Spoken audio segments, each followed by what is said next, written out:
സ്നേഹാർദ്രം. രചന മാരിജൻ. അവതരണം സിദ്ധി. കോളേജിൽ ചെന്നിട്ടും ഇരിപ്പുറച്ചില്ല. ഷേ, ഏത് നേരത്താണോ എനിക്ക് ആ സിക്സ് പാക്കിനെ കുറിച്ച് ശിവേട്ടനോട് തള്ളാൻ തോന്നിയത്. കഷ്ടകാലം വണ്ടി പിടിച്ച് വരുവാണല്ലോ.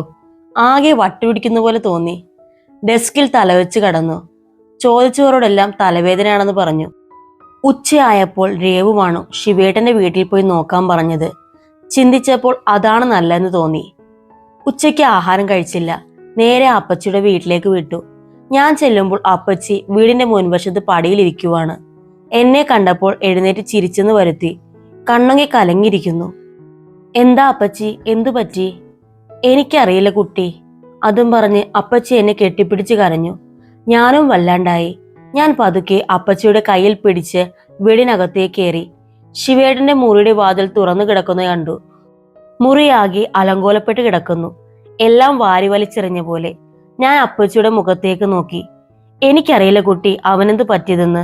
ഇന്ന് രാവിലെ മുതൽ ഇങ്ങനെ. കാലത്തെ ഒന്നും കഴിച്ചില്ല. ചവിട്ടിത്തുള്ളി ഇറങ്ങി പോകുന്ന കണ്ടു. ഒരു അരമണിക്കൂർ കഴിഞ്ഞപ്പോൾ തുള്ളിക്കൊണ്ട് വന്ന് കാണിച്ചു കൂട്ടിയതാ ഇതൊക്കെ.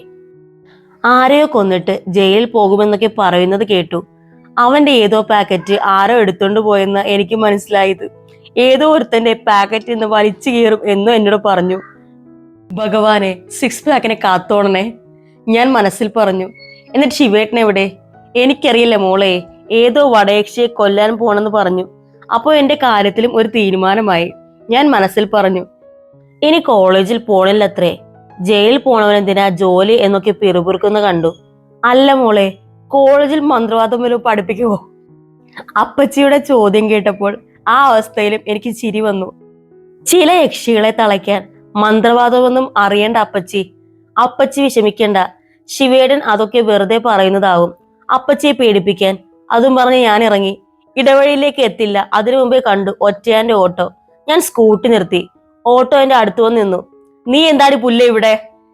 യക്ഷിയെ തളയ്ക്കാൻ നടക്കുവാണെന്നറിഞ്ഞ് വടയക്ഷി തേടി വന്നതാ. ശിവേട്ടൻ മറുപടി പറയാതെ വണ്ടി മുന്നോട്ടെടുക്കാൻ തുടങ്ങിയത് ഞാൻ മുന്നിൽ കയറി നിന്നു. മാറടി പുല്ലേ. മാറാം, പക്ഷെ എനിക്കൊന്ന് സംസാരിക്കണം. നിന്റെ കിന്നാരം കേൾക്കാൻ മറ്റവൻ വന്ന് നിന്ന് തരും. ചെല്ല്.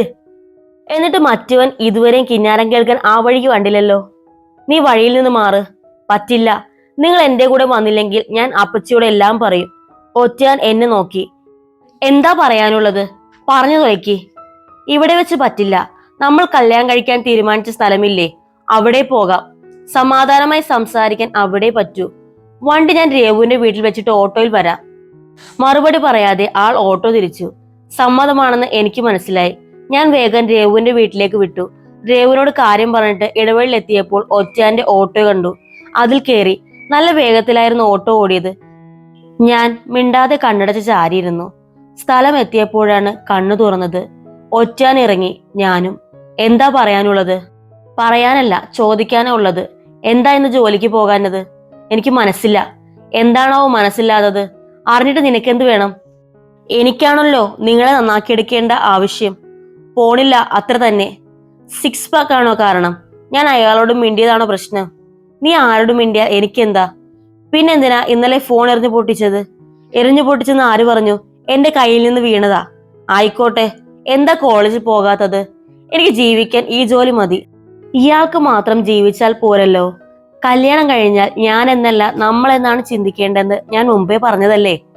നീ ആ സിക്സ് പാക്കിന്റെ കൂടെ പൊറുക്കാൻ പോണെന്ന് പറഞ്ഞല്ലോ. അപ്പോ പിന്നെ അവനോട് പറഞ്ഞാൽ പോരെ? അപ്പോ സിക്സ് പാക്ക് ആണ് പ്രശ്നം അല്ലേ? ഷോ, ഈ ആണുങ്ങൾക്ക് അസൂയുണ്ടല്ലേ? ഞാൻ ചിരിയോടെ ചോദിച്ചു. എന്നെ കളിപ്പിലും നോക്കി. ഞാൻ ചിരിച്ചിട്ട് പറഞ്ഞു, എനിക്ക് എന്തായാലും ഈ സിക്സ് പാക്ക് ഒന്നും ഇഷ്ടമല്ല. നമ്മുടെ നാടൻ മതി. അതോർത്ത് ആരും പണിക്ക് പോകാതിരിക്കേണ്ട. അത് കേട്ടത് മുഖം തെളിഞ്ഞു. പിന്നെ അത് മറച്ചു പിടിക്കാനായി ശ്രമം. പോകാം. അത് പറഞ്ഞ് ആൾ ഓട്ടോയിൽ കയറി. ഞാനും. രേവുവിന്റെ വീടെത്തും വരെ ഞാൻ തലയുയർത്തിയില്ല.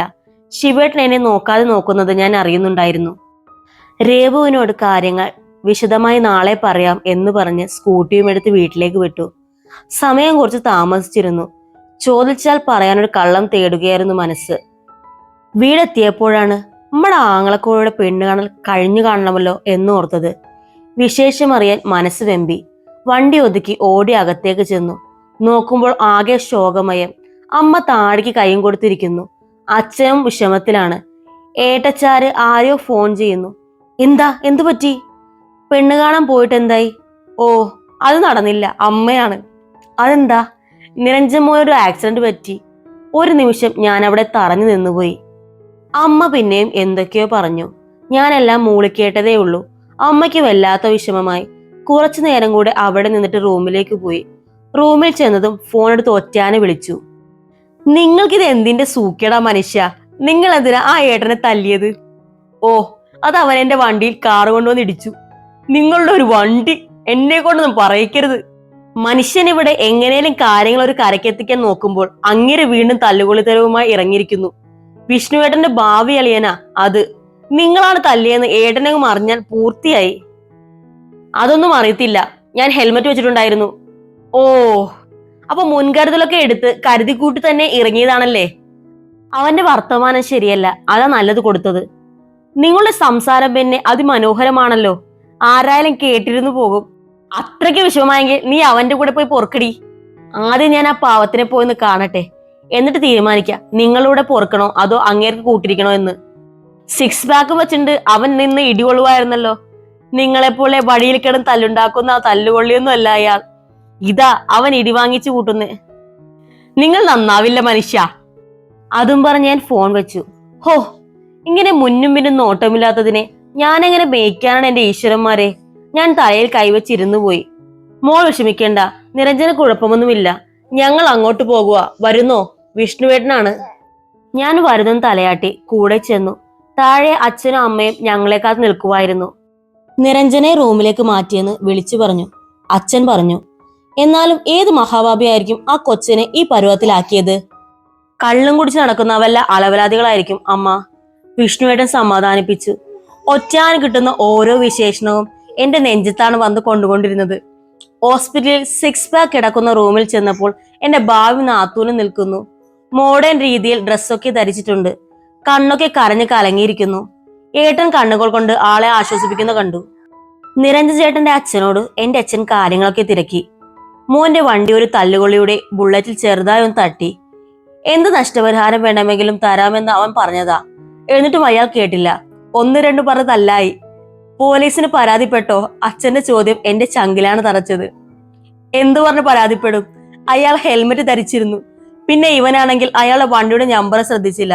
ഷേ, കഷ്ടമായി പോയി. അച്ഛൻ പറഞ്ഞതും 6 പാക്കിന്റെ അച്ഛൻ തുടർന്നു. എനിക്കതല്ല അതിശയം, ഇവൻ ബോക്സിംഗ് ഒക്കെ പഠിക്കുന്നുണ്ട്. ചാമ്പ്യനൊന്നും അല്ലെങ്കിലും അത്യാവശ്യം നന്നായി ബോക്സിംഗ് ചെയ്യും. എന്നിട്ടും ഇവനെ ഈ പരുവമാക്കിയല്ലോ എന്നാ. ആനയുടെ മുമ്പിൽ ചെന്ന് ബോക്സിംഗ് കാണിച്ചിട്ട് വല്ല രക്ഷയുമുണ്ടോ? ഞാൻ മനസ്സിൽ പറഞ്ഞു. അമ്മയും 6 പാക്കിന്റെ അമ്മയും സംഭവം വിലയിരുത്തുന്ന തിരക്കിലായിരുന്നു. ഏട്ടൻ അത് മുതലാക്കി നാത്തൂനെ കൊണ്ട് മുങ്ങി. ഞാൻ 6 പാക്കിനെ നോക്കി. സത്യം പറയാലോ, പെര തള്ള സഹിക്കില്ല. എങ്ങനെയിരുന്നു ചെറുക്ക, ആന കരിമ്പുംകാട്ടിൽ കയറെ പോലെ ആക്കി കളഞ്ഞു. ഞാൻ നോക്കുന്നത് കണ്ടതും ആൾ എന്നെ അടുത്തേക്ക് വിളിച്ചു. കുട്ടിയുടെ കൂട്ടുകാരുടെ പേരെന്താ? രേവതി. രേവു എന്ന് വിളിക്കും. ആംഗ്ലമാർക്കുള്ള കുട്ടിയല്ലേ? ഏയ് അല്ല. എന്താ? എന്നാൽ അവളുടെ കാമുകരാ, ഉറപ്പ്. എന്താ ചേട്ടാ കാര്യം? അച്ഛൻ പറയും പോലെയൊന്നുമല്ല കാര്യങ്ങൾ. അയാൾ എന്നെ വണ്ടിയിൽ മനഃപൂർവ്വം കൊണ്ടുവന്ന് ഇടിച്ചതാ. എന്നിട്ട് പറയുന്നത് മുഴുവൻ എന്റെ ബോഡി. ഞാൻ 6 പാക്കും കൊണ്ട് പെണ്ണുങ്ങളെ കറക്കാൻ ഇറങ്ങിയാണത്രേ. അതും പറഞ്ഞ് എന്നെ തല്ലി. ബോക്സിംഗ് പഠിച്ച ധൈര്യത്തിൽ 1-2 ഞാൻ തിരിച്ചു കൊടുത്തു. അതോടെ അവന് ഭ്രാന്തായി. നീ എന്നെ തല്ലുപോടാ എന്ന് ചോദിച്ച അറഞ്ചും പുറഞ്ഞും തല്ലിയിരുന്നു. മനസാക്ഷിയില്ലാത്ത ജന്തു. രേവു പാവമാ ചേട്ടാ, ഞാൻ വിക്കി പറഞ്ഞു. പാവം, അവൾ മഹാ തരികിടയാ. അവളുടെ കുത്തിയുള്ള ചോദ്യം കേട്ടപ്പോഴേ എനിക്കൊരു വശപ്പിശക് മണത്തതാ. എന്നാലും ഇത്രയും പ്രതീക്ഷിച്ചില്ല. ആ വന്നവൻ അവളുടെ കാമുകൻ തന്നെയാ, ഉറപ്പ്. പിന്നെ ഞാൻ എന്ത് പറയാൻ? എന്ത് പറഞ്ഞിട്ട് കാര്യമില്ലെന്നറിയുന്നത് കൊണ്ട് മിണ്ടാതെ നിന്നു. 6 പാക്ക് ആശുപത്രി വിടാൻ 2 ആഴ്ച സമയമെടുത്തു. പാക്ക് ആശുപത്രി വിട്ടതോടെ മുടങ്ങിക്കിടന്ന ആലോചന കേറെയും ഉഷാറായി. ഞാൻ നോക്കുമ്പോൾ നമ്മുടെ പൊന്നാങ്ങള IAS സ്വപ്നമൊക്കെ വിട്ട് നാത്തൂന്റെ ദിനചര്യകൾ പഠിക്കുകയാ. എല്ലാ ദിവസവും രാവിലെ മുതൽ വൈകുന്നേരം വരെ ഫോണിൽ തന്നെ. സഹി കെട്ട് അടുത്ത മാസം നിശ്ചയവും. അത് കഴിഞ്ഞ് 2 ആഴ്ച കഴിയുമ്പോൾ കല്യാണവും നടത്താൻ വീട്ടുകാർ തീരുമാനിച്ചു. 6 പാക്കിന്റെ കാർ പല പ്രാവശ്യവും ഞാൻ കോളേജിനടുത്ത് വെച്ച് കണ്ടിട്ടുണ്ട്. എന്നോടൊപ്പം രേവു ഉള്ളത് കൊണ്ടാവും നിർത്താതെ പോകുന്നത്. ഒരു ദിവസം രാത്രി അസൈൻമെന്റ് പൂർത്തിയാക്കുന്നതിന്റെ തിരക്കിലായിരിക്കുമ്പോഴാണ് ഫോൺ ബെല്ലടിച്ചത്. നോക്കുമ്പോൾ ഒറ്റയാൻ. എടുത്താലും മിസ്ഡ് കോൾ അടിച്ചതാണെന്ന് സമ്മതിക്കില്ലല്ലോ. അതുകൊണ്ട് എഴുതി തീർത്തിട്ട് എടുക്കാമെന്ന് കരുതി. പക്ഷേ ഫോൺ റിങ് ചെയ്തുകൊണ്ടേയിരുന്നു. അതിശയത്തോടെ ഫോൺ എടുത്ത് ചെവിയിൽ ചേർത്തു. നിനക്ക് നാളെ ഉച്ചയ്ക്ക് അപർണ ടെക്സ്റ്റൈൽസിൽ വരാമോ? അപർണ ടെക്സ്റ്റൈൽസിൽ? എന്റെ കോളേജിന് നേരെ എതിർവശത്തുള്ളതാണ്. എന്താ കാര്യം? അത് പിന്നെ എനിക്ക് ശമ്പളം കിട്ടി. നീ കുറെ ഷർട്ട് എടുത്ത് തന്നതല്ലേ, അതുകൊണ്ട് തിരിച്ചൊരെണ്ണം എഴുതി തരാമെന്ന് വെച്ചു. നീ തന്നെ സെലക്ട് ചെയ്താൽ മതി. ദാഹിച്ചു അലഞ്ഞടക്കുന്ന ഒരുവന്റെ മുകളിലേക്ക് മഴ പെയ്താലുള്ള ഒരു സുഖമില്ലേ, അതുപോലൊരു സുഖം മനസ്സിൽ നിറഞ്ഞു. വാക്കുകൾ പുറത്തു വന്നില്ല. സന്തോഷം കൊണ്ട് ഞാൻ വിങ്ങിപ്പോയി. ആ മത്തങ്ങ കണ്ണിയില്ലേ, അതിനെയും വിളിച്ചോ?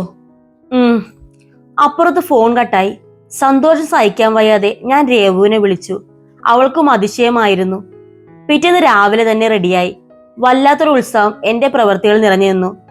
മനസ്സൊരു പൂരപ്പറമ്പാവുന്നത് ഞാൻ അറിഞ്ഞു. നല്ല മേളക്കൊഴുപ്പുള്ളൊരു പൂരപ്പറമ്പ്. ഉച്ചയാവാൻ കാത്തു നിൽക്കുമായിരുന്നു. സമയം ഒച്ചിനോട് മത്സരിക്കുന്ന പോലെ തോന്നി.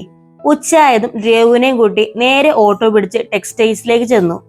സാമാന്യം വലിയൊരു ടെക്സ്റ്റൈൽസ് ആയിരുന്നു അത്. ആഹാ, കൊള്ളാമല്ലോടി. രേവു ആ കട ആകമാനം നോക്കി അഭിപ്രായം പറഞ്ഞു. എന്റെ കണ്ണുകൾ ഒറ്റാനെ തേടി അലഞ്ഞു നടക്കുമായിരുന്നു. സാരി നീ വന്നിട്ടെടുത്താൽ മതിയെന്നാണല്ലേ പറഞ്ഞത്? എന്തായാലും അവിടെ നോക്കാം.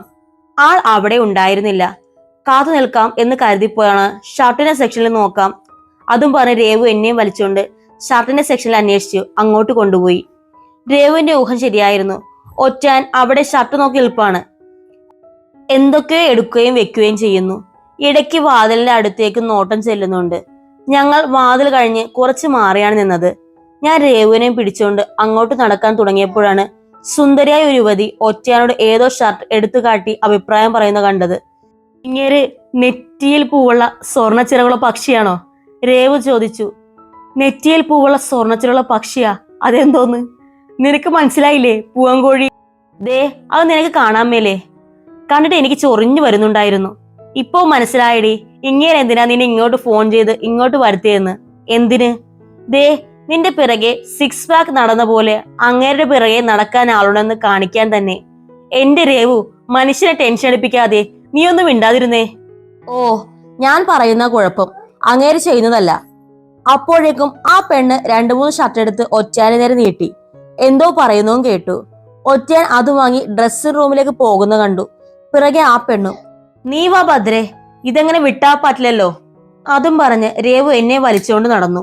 ഞങ്ങൾ ചെല്ലുമ്പോൾ പെണ്ണ് വിളവശതയായി പുറത്തു നിൽപ്പുണ്ട്. ഒറ്റൻ അകത്ത് ഷർട്ട് മാറുവാണെന്ന് തോന്നുന്നു. ഞാൻ നോക്കുമ്പോൾ അവളുടെ റൂമിൻ വാതിൽ തട്ടുന്നു. എനിക്ക് സമനില തെറ്റും പോലെ തോന്നി. സംഗതി പിടിവിട്ട് പോണ ലക്ഷണമാണല്ലോ മോളെ. രേവുവാണ്.